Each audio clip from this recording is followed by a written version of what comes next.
About half of what it will cost after the June 7th grand opening. 4 of the major rides, such as Earthquake, aren't open yet. However, Universal is counting on this sneak preview to gauge how the public will react to the park and give them a chance to make any last-minute changes. Now, once in full operation, 40,000 people are expected to be here daily, and that translates into about $6 million a year. And, of course, other theme parks are not taking this lightly, and the competition is heating up. And, Daryl, we will be talking about that in just a few minutes. Orlando area, huge three-dimensional billboards work to lure you in, like Universal's King Kong. SeaWorld has a 3D killer whale complete with life-size splashes.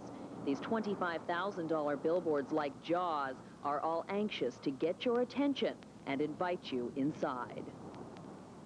And the interesting thing, at this point, Universal doesn't have any signs yet to tell you how to get off Interstate 4 or how to get to Universal. But these billboards are your first sign that a battle is heating up between the theme parks. And now there are more players involved with Universal coming on the scene. So who will win and who will lose? And of course, the big question, how will that affect us in Tampa Bay? Only $19.99 can get you into the Disney MGM Studios theme park, now open till midnight. Come take the 1990 baby stroll. It is the battle of the theme parks, and the competition is fierce. Universal. Okay, how about you? Universal. I think MGM tried to throw those together too quick for the competition. MGM is part of a larger overall theme park, so as a tourist coming into town, I would think that they would want to go there first and see all 3 parks. It's a very competitive market out there right now, and it's who has the money, time, energy, and brains to market correctly. And the market is growing. There is SeaWorld and Cypress Gardens owned by Anheuser-Busch. They also own Busch Gardens in Tampa Bay. And the giant Walt Disney World, including Walt Disney's Magic Kingdom, the Epcot Center, and MGM Studios. And now adding to the battle is the new Universal Studios Florida.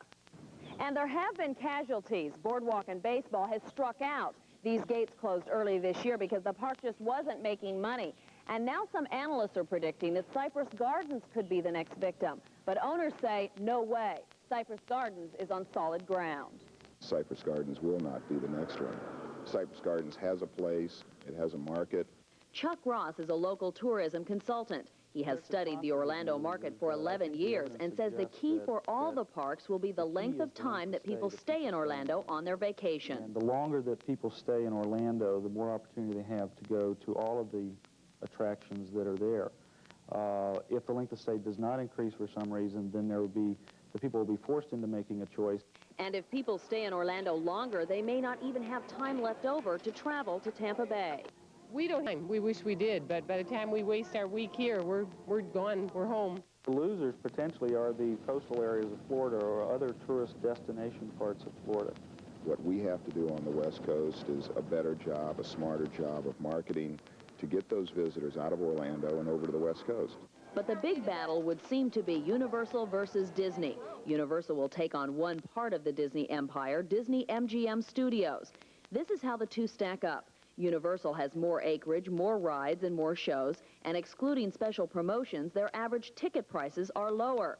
But theme park executives say the supposed battle is nothing but media hype, and that they welcome the added attractions. You know, we're happy they're here. I hope they're very successful. I hope they bring millions of new tourists to Central Florida, because every one of them is going to visit Walt Disney World. People pick a destination for a variety of recreational opportunities. It just strengthens our position as the tourism capital of America. If you build a good attraction, market it well, it's good for the whole area, and in the long run, it's good for the entire state of Florida. The #1 reason that people still come to Florida is beaches and sunshine. One marketing expert told me that we would need a crystal ball to predict the winners and the losers, and maybe there'll be room for everyone, so we'll just have to wait and see on that one. Today, Alan Wynn discovers that same phenomena can be accomplished just by entering the gates of Orlando's new Universal Studios. Hello, Alan. Hi, Leslie and Hugh, and ride the movies is one of Universal's favorite phrases that they're using to describe this new movie-themed entertainment attraction that is opening on a soft basis today here in Orlando. Now, timid, meek audiences need not apply at the turnstile, because once inside, you're going to find this is an interactive show where you can be on stage. In fact, action and adventure takes place from all directions.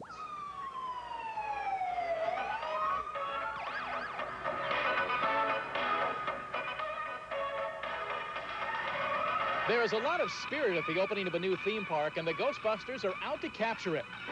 Great. Man, I can't wait till you guys help us out. If you see any ghosts, you make sure and call us, okay? Take a step down a dark, narrow New York alley, and don't be surprised to be in the middle of a stunt that will take your breath away. Action!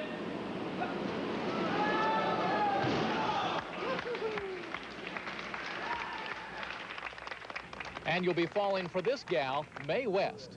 Anytime you got nothing to do and lots of time to do it, come up and see me at Universal sometime. Oh. On this first official day of business, the streets at Universal seem to always be alive. Designed as a director's dream, the studio backlot encompasses magnificent locales from the sidewalks of New York. How about some of Louis' New York-style pizza today? To the streets of San Francisco and Fisherman's Wharf. In all, there are 40 backlot sets for film producers. And that's a point the chief executive of Universal drives home. This is a motion picture studio, a real working one. I mean, the products that already have been shot, both from the motion picture theater as well as television, they speak for themselves. We've got 4 major productions in the process of gearing up. Stephen Liu says if movies are made to entertain, then the theme park must also offer more than guided tours. This morning, E.T. made only his second public appearance since the all-time box office smash, inviting guests inside the E.T. adventure. Inside, you'll soar through space on an intergalactic bike ride to E.T.'s endangered home planet. It ends with a big surprise. E.T. calls each guest by their first name. The ride is not yet operating at full capacity, and the wait today exceeded an hour and a half. I want you to bear in mind, though, that the official grand opening date's still a couple of weeks away on June the 7th. So they're having this sneak preview day for a couple of reasons. One, to generate publicity. We're here along with a number of TV crews from around the state and some from out of state. Second reason is to get a hold of the crowd, see exactly where they're going to move, how they can get them in and out of these attractions quickly. Once all of Universal is open, they say you need to plan on spending about 14 hours to see everything here. You and Leslie? Alan, everything's not in place, I understand, but how does this compare with Disney's MGM Studios? I'm going to defer on that for a couple of more days because we're going to be here for 2 more days, and I have not honestly had an opportunity to check out personally each and every one of the attractions. We'll do that over the next couple of days, and then I promise I'll give you an answer on that.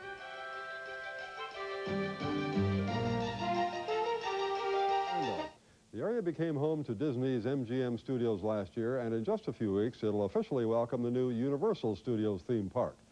But will this new attraction be able to make a dent in Disney's virtual monopoly on the tourist industry in Central Florida? It's hard to believe that a little more than a year ago, Universal Studios in Orlando looked like this. Today, the theme park is nearly finished, and with just a few final touches, park officials say they are positive they will meet the June 7th grand opening deadline. But that's not all they're sure of. We know that we will be tremendously successful.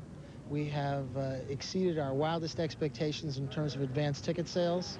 The opening has created a shakeup in Florida's theme park world, notably in Disney's MGM Studios just 12 miles west of Universal. We are the process of expanding the Disney MGM Studios park as quickly as possible. We hope to double it within 3 years. The beginning stages of expansion are already in the works. Disney's mouse ears have been wide open listening to what visitors want. In June, we opened the Dick Tracy stage show, a new Muppet theater and Muppet stage show. We have a Muppet parade that will take place 2 times daily. And if we could add 5 more attractions right away, it would help us tremendously. Good morning, everyone, and welcome aboard the Busch Garden Courtesy Tram. And how are the other theme parks in Florida affected, including Tampa's Busch Gardens, now that another tiger is entering the jungle? It's always been, how do we get those folks out of Orlando? You know, how do we get our message truly to those folks in Orlando? Busch Gardens has an opportunity now with a sister park, SeaWorld, right in Orlando, that we can take our message to some 3.5, 4 million guests and say, hey, the West Coast. Stork feels all 3 Busch theme parks have something that Disney and Universal lack. The difference with Busch Gardens and our sister park, SeaWorld and Cypress Gardens, it's alive, it's real. The Busch parks found their niche with the alive and real concept. But no one can argue with the success Disney continues to benefit from with its animated attractions.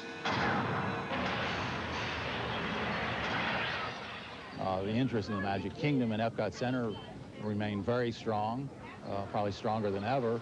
And the interest in the studios, we couldn't be happier with it. In the battle for the best tourist attraction, let's not forget Florida's biggest draw. The Bay Area is the leader. The beaches are still the major attraction in the state of Florida, I think. So the Tampa-St. Pete area with its natural resources is very well suited for successful tourism. With the beaches, Kennedy Space Center, and all the other attractions here, will Florida tourism be able to support the $600 million theme park? After all, Boardwalk and Baseball locked its turnstiles just months ago.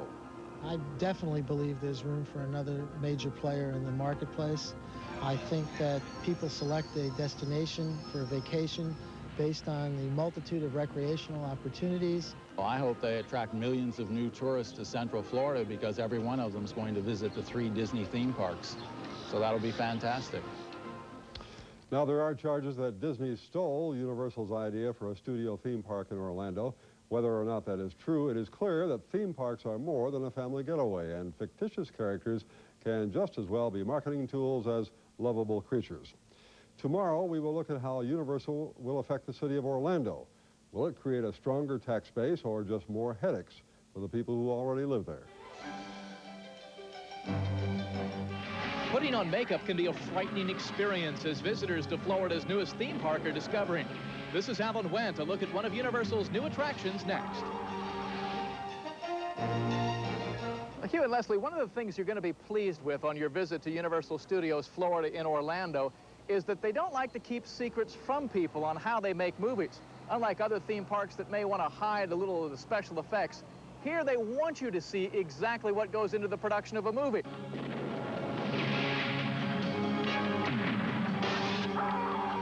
In the movie The Fly, an experiment goes awry and the scientist is transformed into a mysterious fly. Of course, makeup and special effects create the scene. If you're not afraid to learn the secrets behind the most ghoulish monsters of movie fame, then the Phantom of the Opera horror makeup show will be both informative and entertaining. The show's producer, Richard Crane, says Universal over the years has given us the silver screen's greats in monsters. Universal was the cradle of this. It started probably in 1924 when Lon Chaney did the Phantom of the Opera for Universal. He quickly followed it up with the Hunchback of Notre Dame. And then in the 30s, there was a famous makeup artist named Jack Pierce, and Jack was kind of responsible for the characters like Frankenstein, Dracula, the Wolfman, the Mummy, Creature from the Black Lagoon, and so forth. So Universal's had a long history with horror makeup, as it were. Now, the Phantom makeup show is scary, may border the term gross, and be too strong for small children. Each year, the horror makeup show will use 365 straight-edge razors, 912 quarts of stage blood, and 547 gallons of special blood and guts mixture. Now, the Phantom of the Opera horror makeup show is just one of a number that they have open between now and June the 7th. That'll be the official opening day here at Universal. And I guess he wants me to say something nice about it, so I got some great news for you. You don't have to pay full price to get in until June the 7th, just $15.95 for adults. Kids can get in for a couple of bucks less, right? Yeah, I guess you don't say a whole lot. Okay, we'll be back out here again tomorrow. You and Leslie have a good afternoon. Well, that guy hanging around, he better say something nice. Well, tomorrow, a murderously exciting discovery you won't want to miss. Alan Wendt guides us through the Murder, She Wrote and Alfred Hitchcock exhibits at Universal, learning the techniques of terror in tomorrow's discovery. That sounds like a lot of fun. Decades with its Disney World and Epcot Center theme parks. But Universal is establishing a beachhead, and with $1 billion in tourist dollars at stake, the battle is heating up in today's Inside Story. For 19 years, Disney World has had a virtual lock on Orlando, Florida's multi-billion-dollar theme park industry. Spread out over 28,000 acres and with accommodations for more than 11,000 guests, it was visited by 25 million people last year. But these days, Mickey Mouse may be looking over his shoulder a bit as Jaws and Universal Studios are getting ready to take a bite. While Disney has been busy developing its Magic Kingdom, Epcot Center, and most recently its new Disney MGM Studios, Universal has been hard at work for nearly 20 years planning a mega attraction of its own. But rather than try to take on the entire Disney World empire, it has set its sights on the Disney MGM Studios in particular. Can Mickey and Pluto fend off E.T. and King Kong? Only time will tell. But here's how the two movie theme parks stack up side by side. First off, Universal Studios Florida is bigger, nearly 450 acres. It's more than 3 times the size of the Disney MGM property. And cost-wise, it's a little less expensive. $29 for an all-day pass at Universal, $31 for the same at the new Disney MGM. Only 10 minutes apart, both are in the business of bringing the magic of Hollywood to Orlando. I'd think about turning back if I was you.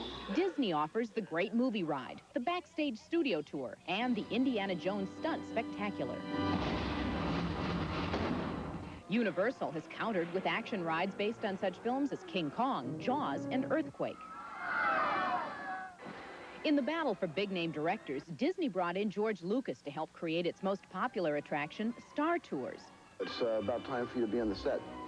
So, Universal called on Steven Spielberg to assist in the design of its showpiece, E.T.'s Adventure, where visitors hop on bikes and are led by E.T. back to his home planet, where he personally thanks them by name. From the Disney MGM Studios, it's Superstar Television. Both parks offer extensive looks behind the scenes, and both maintain several working sound stages. With Universal's opening set for June 7th, the competition is heating up. Universal Vice President Randy Garfield says his side is itching to go. We are confident that when people can come here and compare the entertainment value of our product, that we will clearly emerge victorious. Garfield's counterpart over at Disney, Tom Elrod, says don't bet on it. This is a smash hit. It's already proven itself to be that. We have plans to double it in size and scope. We have just as many shows and attractions as any other park, and quite frankly, they're all a lot better. But the real gauge is the public, so what do they think? Disney can do no wrong, in my opinion. It's been part of my childhood, and I just really get excited to come here. And at a sneak preview held at Universal, I like this one better so far. I mean, I haven't seen everything open, but so far this one looks better. while the jury may be out until both parks are operating head-to-head, Universal Studios boss Sid Sheinberg has already cast his vote. It absolutely is going to be terrific, and it obsoletes everything else. Disney CEO Michael Eisner is equally bullish on his company's park and says he's got no doubt they'll stay on top for years to come. So while the two entertainment industry titans prepare to slug it out, the real winner is bound to be the public, who can only benefit by the results of a little animated competition. Disney's expansion isn't limited to Florida. Hundreds of millions of dollars are being spent to complete its park in Europe for the projected 1992 opening.